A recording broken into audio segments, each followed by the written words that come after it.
Hi viewers, welcome to our channel. இன்றைக்கி நம்ம சேனலில் ஒரு ஸ்வீட் ரெசிபி தான் பார்க்க போகிறோம். மாம்பழ கேசரிங்க. சாதாரண ரவா கேசரி எப்பவும் பண்ணுவோம், அதுக்கு பதிலாக இன்றைக்கி மாம்பழம் சேர்த்து மாம்பழ கேசரி சூப்பராக பண்ண போகிறோம். வாங்க எப்படி பண்ணுறதுன்னு பார்க்கலாம். இதுக்கு பாருங்கள், இந்த சைஸில் இன்றைக்கி ஒரு மாம்பழம் எடுத்திருக்கேன். நல்லா பழுத்து ஸ்வீட்டாக இருக்கிறதா பார்த்து எடுத்துக்கணும், புளிப்பு இருக்கக்கூடாது.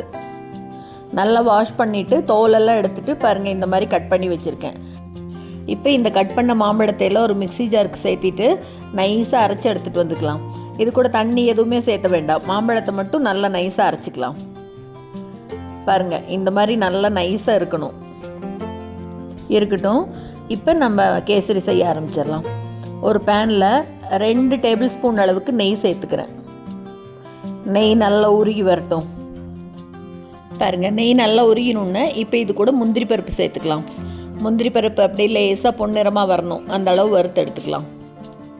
பாருங்கள், இப்படி கலர் மாறி வறுபட்டுருச்சா? இப்போ இதை எடுத்து ஒரு பிளேட்டில் வச்சுக்கலாம், இருக்கட்டும். இப்போ அதே நெய்யில் ஒரு சின்ன கப்பில் ரவை எடுத்துக்கிறேன்.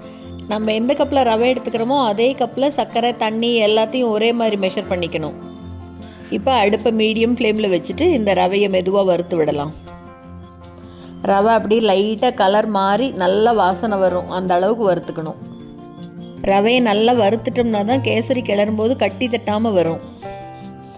இப்போ இந்த ரவை வறுபடட்டும், அதுக்குள்ளே இந்த பக்கம் தண்ணி கொதிக்க வச்சுக்கலாம். 1 கப் ரவைக்கு 2.5 கப் அளவு தண்ணி கரெக்டாக இருக்கும். எந்த கப்பில் ரவை எடுத்தோமோ அதே கப்பில் தண்ணி எடுத்துக்கணும். 2.5 கப் அளவு தண்ணி எடுத்து நல்லா கொதிக்க வைக்கலாம், கொதிக்கட்டும். பாருங்கள், ரவை இப்போ நல்லா வறுபட்டுருச்சு. இப்போ தண்ணி கொதிக்க வச்சோம் இல்லையா, அதை எடுத்து இதில் சேர்த்துக்கலாம். இதுக்கு கண்டிப்பாக சுடு தண்ணி விட்டு தான் கிளறணும். பச்சை தண்ணியில் கிளறினோம்னா கட்டி தட்டிக்கும், கை தெரிக்கும். அதனால் ஒரு 2 நிமிஷம் மட்டும் அடுப்பை சிம்மில் வச்சுட்டு அப்படியே மெதுவாக கிளறி விடலாம். இப்போ நல்லா கலந்து விட்டுட்டு ஒரு மூடி போட்டு மூடி வச்சிடலாம். ஒரு 2லேருந்து 3 நிமிஷத்துக்கு நல்லா வேகணும் ரவை. பாருங்கள், கட்டி இல்லாமல் கலந்து விட்டாச்சு. இப்போ இருக்கட்டும், ஒரு 3 நிமிஷம் கழித்து பார்க்கலாம். இப்போ எடுத்து பார்க்கலாம். பாருங்கள், அப்படியே ரவை நல்லா வெந்திருக்கு. பாருங்கள், நல்லா அப்படியே சாஃப்டாக வருது பார்த்தீங்களா? இந்த அளவுக்கு ரவை வேகணும். இன்னொரு தடவை நல்லா அப்படியே கலந்து விட்டுறலாம். இப்போ இது கூட சர்க்கரையை சேர்த்துக்கலாம்.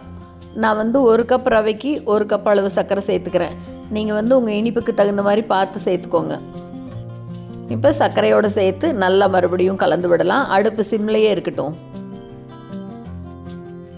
சர்க்கரையோடு சேர்ந்து நல்லா இளகி மறுபடியும் கெட்டியாகும். நல்லா அப்படி இளகி வந்திருக்கு பாருங்க. கட்டி இல்லாமல் அப்படி நல்லா கலந்து விடணும். ஒரு 2 நிமிஷத்துக்கு நல்லா அப்படி கலந்து விடலாம். மறுபடியும் நல்லா அப்படியே கேசரி பதத்துக்கு வருது பாருங்க.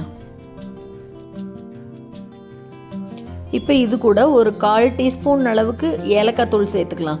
அதை விட கம்மியாக கூட சேர்த்துக்கலாம். ஏலக்காய் வாசனை நிறைய வேண்டாம், மாம்பழத்தோட டேஸ்ட்டு தான் இதில் நிறைய இருக்கணும்.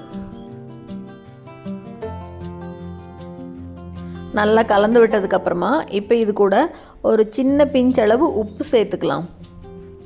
ஸ்வீட் செய்யும்போது ஒரு சின்ன பிஞ்ச் அளவு உப்பு சேர்த்துட்டோம்னா தான் அந்த ஸ்வீட்டோட டேஸ்ட்டு நல்லா தூக்கலாக காமிக்கும். உப்பை நல்லா கலந்ததுக்கப்புறமா வறுத்து வச்சுருக்கிற முந்திரி பருப்பை சேர்த்து நல்லா ஒரு தடவை மறுபடியும் கலந்து விட்டுறலாம். அடுப்பு சிம்லையே தான் இருக்கணும்.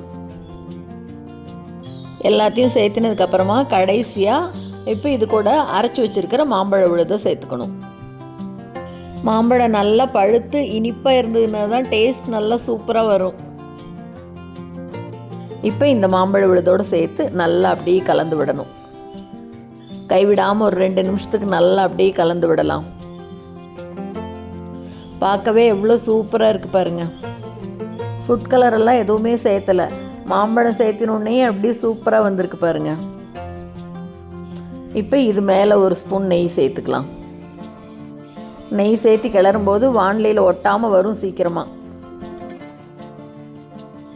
அப்படியே மாம்பழ கேசரி நெய் வாசனையில் அப்படியே செம்ம சூப்பராக இருக்குங்க. ஒரு 2 நிமிஷத்துக்கு அப்படியே விடாமல் கிளறினோம்னா நல்லா வானிலையில் ஒட்டாமல் வரும். பாருங்கள், இந்த மாதிரி வருது பாருங்கள். ரொம்ப சுலபமாக செய்யக்கூடிய ஸ்வீட்டு தான் இது. மாம்பழ சீசன்லேயே இது ஒரு தடவை கண்டிப்பாக செஞ்சு பார்த்துருங்க, அருமையாக இருக்கும். நல்ல கிளற அப்படியே ஒட்டாமல் வந்துருச்சு பாருங்கள். போதும், அவ்வளோதான். இந்த ஸ்டேஜில் அடுப்பு ஆஃப் பண்ணிடலாம். அவ்வளோதாங்க, ரொம்ப ரொம்ப சுலபமாக சூப்பராக டேஸ்டியான மாம்பழ கேசரி ரெடி பண்ணியாச்சு. கண்டிப்பாக நீங்களும் செஞ்சு பார்த்துட்டு மறக்காமல் கமெண்ட்டில் சொல்லுங்கள். இந்த வீடியோ உங்களுக்கு பிடிச்சிருந்ததுன்னா லைக் பண்ணுங்கள், ஷேர் பண்ணுங்கள், கமெண்ட் பண்ணுங்கள். மறக்காமல் நம்ம சேனலை சப்ஸ்கிரைப் பண்ணுங்கள். கூடவே பக்கத்தில் இருக்கிற பெல் பட்டனையும் தட்டி விட்டுருங்க. ஸோ நான் போடுற வீடியோ எதுவுமே மிஸ் பண்ணாமல் பார்க்கலாம். தேங்க்ஸ் ஃபார் வாட்சிங்.